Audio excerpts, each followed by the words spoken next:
At one point then, within the school year, we dedicate a staff meeting to do in-house moderation. And what that basically means is all of the teaching staff come together, they choose one child from their class and take their book into the staff meeting. All the staff then pair up and they moderate that piece of work again. The staff that are not part of the class have never seen the piece of work before, so they moderate it against the national curriculum or the foundation phase outcomes, and we put it onto a sheet. But that piece of work then is sent around at least 3 pairs of staff. So that one piece of work that was initially moderated by the class teacher is then moderated by at least 3 different pairs of other class teachers. This is done in every class as well. So obviously I myself in year 4-5, I'll take a year 5 piece of work, the year 3 teachers and reception, year 1, year 2, they will all bring a piece of work and they will all be looked at.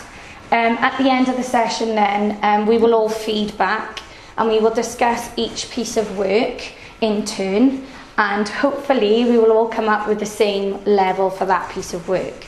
If for any reason there are any discrepancies, it's left to the head teacher, deputy head and the science coordinator to check the work to see basically which one would be a best fit for the level or the outcome. And then that's done once a year for science, and we do it with our other core subjects as well. That then supports us in our cluster moderation because us in Garnteg, as well as our neighbouring primary schools, at the beginning of each academic year in September, we all meet up in our feeder comprehensive school, which is Abersychan. We meet in September, and the initial meeting is basically about where we need to go in science for that year. This has been my first year as a science coordinator, so I'm unsure, well, I don't really know what happened last year, but when I attended the very first science cluster moderation meeting in September, it was discussed that in the previous year, unfortunately, there wasn't that much reflectiveness going on in our science books in Key Stage 2. So we decided as a cluster that we would focus on that for the first 2 investigations. I create a portfolio of evidence and I write up what skills have been covered in our inquiry. We then take it on a designated day to our comprehensive schools with the other primary schools with us, and then we do exactly the same as we would in the in-house moderation. Another school would look at our work and basically check that our levelled work they are happy with.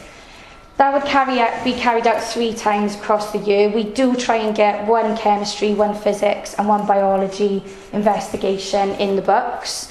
And then at the end, after the 3 investigations have been done, we meet up again and then look at the children's book, the child's book as a whole. Throughout this year as well, and this year is the first year we've done it, we've set up a hub community. So all the schools in our cluster take photographs of the children's work along with uploading the commentaries. And hopefully over the course of the next few years we'll be making a bank of resources and evidence to show what a level 4 in science should look like and a level 5 in science should look like. Personally, this has been really beneficial to me because I've always been a year 3-4 teacher, so although I know some aspects of level 4, I don't really know what a level 5 should look like. So by creating this bank of evidence for future teachers coming through, and even if you go from nursery up to year 6, you'll have a good idea of where you're going with it.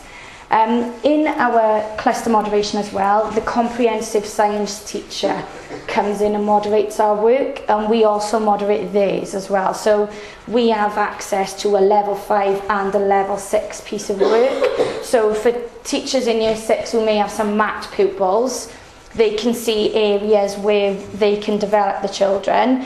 In addition to simple things like supporting transition, well, in our school, when we teach line graphs, the whole teaching of line graphs in itself is quite difficult, but we have always been told to start the y-axis scale at 0 and go up in a steady scale. The comprehensive teacher said to us, why don't you include a break-in scale at the bottom so that children can start at a higher level more relating to their scale.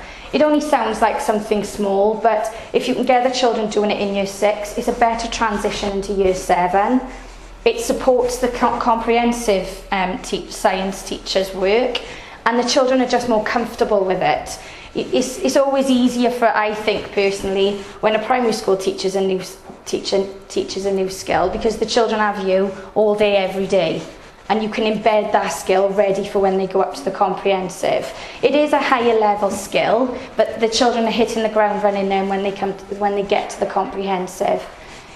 We also have transition in the last half term as well, where the comprehensive science teacher comes in and teaches a lesson, and then we've got the transition booklet that the children complete, and little skills like that are embedded, so the science comprehensive teacher knows exactly what the children have been taught, and they know where they are through our portfolios throughout the year and visiting the school as well.